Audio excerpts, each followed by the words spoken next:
muy importante, que está mucho en discusión porque, bueno, después les cuento cosas, pero que es muy importante, que es el mentefacto del procedimiento. Es el mentefacto que cuenta un procedimiento, que su arquitectura, que el tipo de ideas que expresa son ideas procedimentales, son secuencias de acciones, mientras que el tipo de ideas que se presentan en el mentefacto argumental es otro tipo de ideas, son ideas para argumentar, son tesis, argumentos, derivadas, que es muy diferente también al tipo de ideas que vamos a ver en las proposiciones, que son relaciones entre las clases. Y es distinta también el tipo de idea que representan las nociones, que las nociones representan las palabras, que es como el inicio del pensamiento. Entonces, cuando uno arma un concepto, debería estar haciendo cosas de este estilo. Las nociones, ¿qué tipo de idea representan? Las palabras.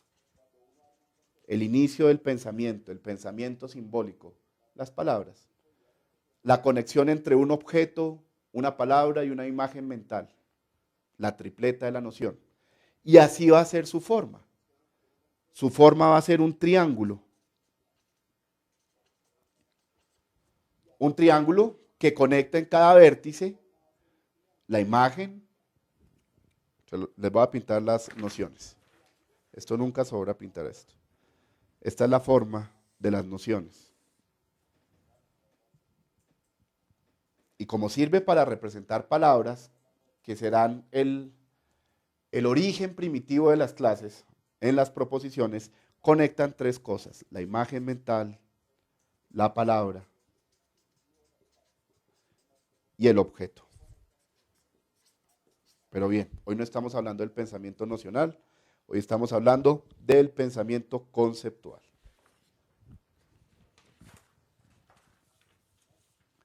Las proposiciones van a tener otra forma, porque su función va a ser representar otro tipo de ideas que son las relaciones o las relaciones entre clases, entre dos clases. Van a representar y van a armar eso, una proposición. Cuando yo conecto dos clases entre sí, bien sea de esta manera o bien sea de esta manera, lo que yo estoy haciendo es conectando dos clases. Y lo interesante es que cuando yo conecto dos clases, armo una proposición, afirmo algo de algo, digo algo de algo, predico algo de algo. Entonces, las proposiciones van a representar una relación o van a representar lo que mi papá llama, yo creo que de una manera muy acertada, un pensamiento. Un pensamiento. Ese es el tipo de ideas que representan las proposiciones, a diferencia de los otros mentefactos, en este caso de los conceptos, que lo que representan, ya hemos dicho, son una definición de algo, qué es algo, y de una forma de clasificación de relaciones entre clases. Ahora, lo que va a representar un argumento es otro tipo de idea muy distinto, que no es una palabra, que no es un pensamiento, sino básicamente es una tesis, una argumentación, una pequeña teoría de algo, una hipótesis que se argumenta. Llamémosla una hipótesis o una tesis. Y ya sabemos que las tesis deben ir acompañadas de argumentos y derivadas, pero básicamente lo que uno representa es una argumentación de algo. Y su forma va a ser un árbol, donde los argumentos están abajo y las derivadas están arriba. Pintémosla.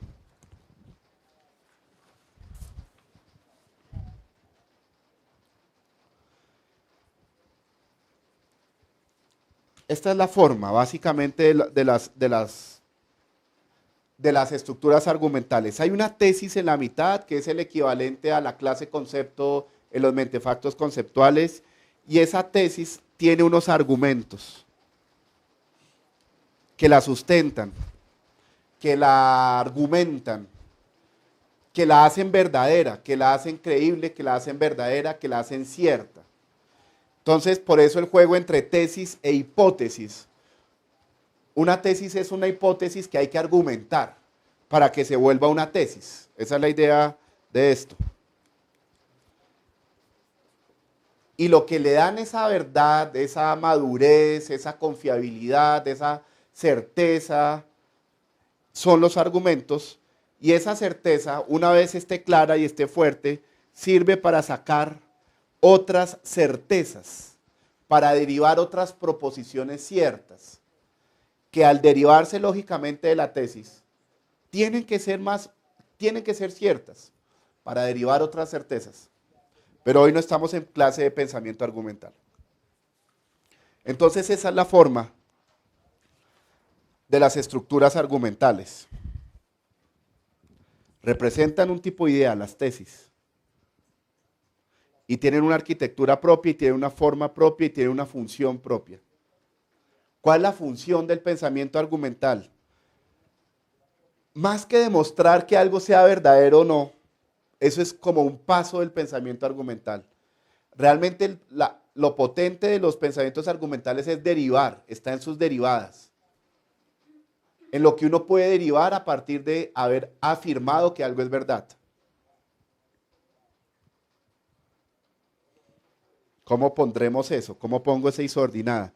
Siempre que uno se enfrenta a estos mentefactos conceptuales, pasa mucho que uno tiene la idea y sabe lo que quiere decir, pero tiene que decirlo en una palabra, porque eso es otra de las reglas de los mentefactos conceptuales. Como los mentefactos tienen una función práctica en la vida, muy práctica, y es que a los niños y a la gente en general no se le olviden las cosas, no se le olvide la información y no se le olvide el conocimiento, como tienen esa función, son una herramienta muy visual para memorizar, para almacenar información en la memoria, aprovechando que nosotros somos en gran medida visuales. Entonces, para no llenar esto de palabras, que lo haría inmemorizable, los mentefactos se les colocó una regla muy fuerte y es, solo pueden ir palabras. Palabra acá, una palabra acá, una palabra acá, una palabra acá, una palabra acá. Solo pueden ir palabras. Cumplir esa regla es difícil, es muy difícil. Porque como les digo, muchas veces uno sabe lo que quiere decir, pero no sabe cuál es la palabra que tiene que utilizar. ¿Tenemos problemas de audio? Ah, se está escuchando el retorno del... Ok, dame un segundo. Ahí debieron dejar de oír el retorno. Bueno, hagamos una pausa hasta... ¿Cómo vamos hasta acá? Denme un poquito de feedback. ¿Cómo va la explicación hasta acá? Interactuemos un poquito a través del chat. Ya llevamos media hora de clases desde que empezamos. Que ellos te oigan a ti. ¿Tienes audio? Carlos Andrés González Galvis del Colegio Eucarístico de Ibagué dice que muy bien, excelente, muy claro el tema. Bien, Carlos. Me alegra que estés oyendo y viendo bien.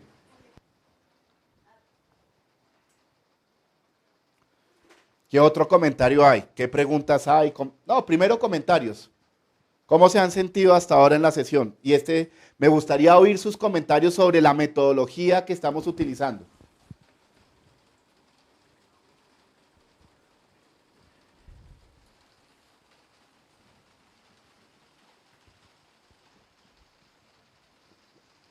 Buenos y malos. Andrea, cuenta. Bueno, aquí Blanca Miriam nos dice, como no tengo claro el propósito de hoy, estamos en recorrido por diferentes mentefactos o nos concentramos en el conceptual, no entiendo. Sí. Pero Edison dice que para él sí está supremamente claro. Sí. Egna dice que está un poco confundida, pero Beatriz Bejarano dice, excelente la explicación, muy clara y concreta. Héctor Harvey dice, Máster, gracias por entender.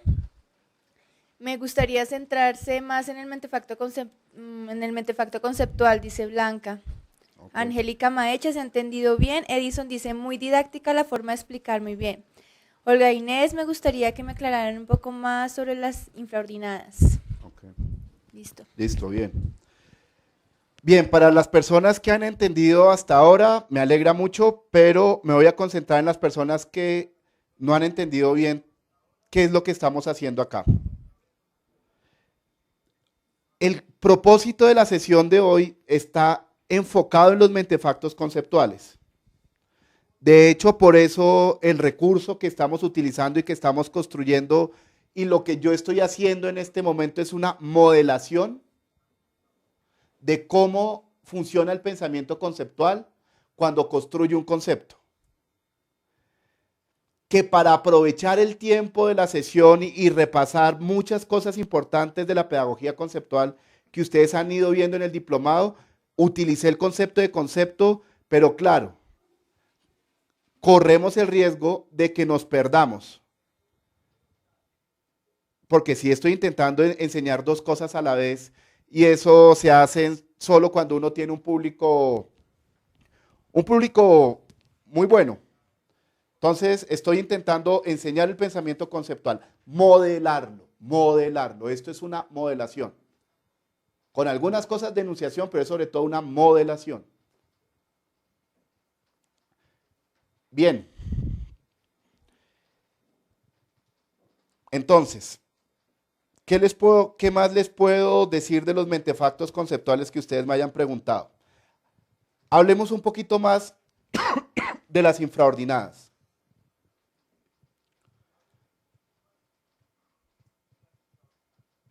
Pero antes de pasar a las infraordinadas, cerremos el tema de las exclusoras.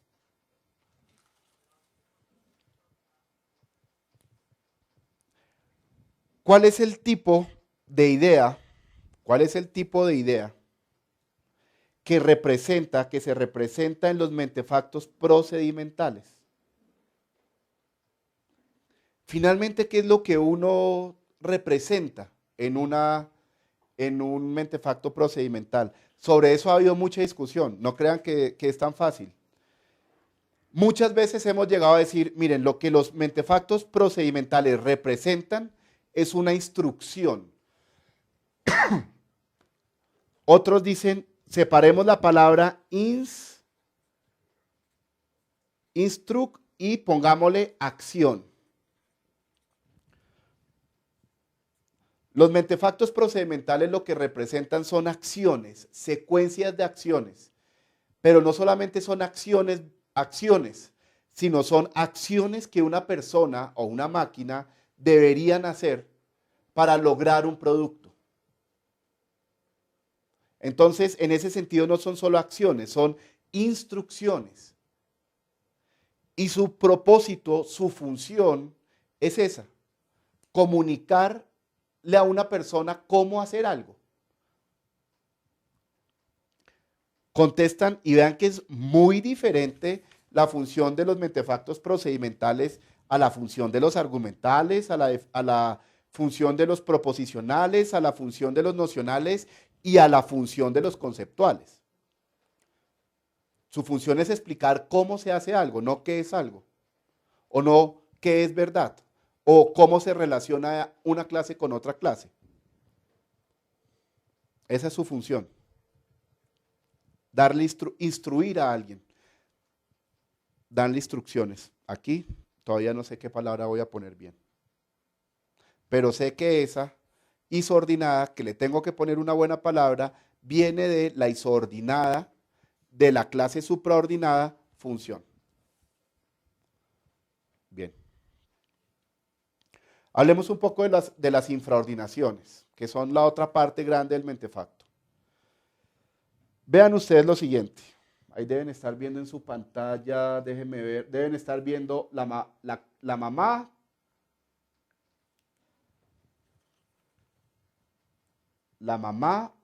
la abuelita y la hija. ¿No? No la están viendo, ¿cierto? La mamá. La mamá de la clase infraordinada, ¿no? La mamá, la abuelita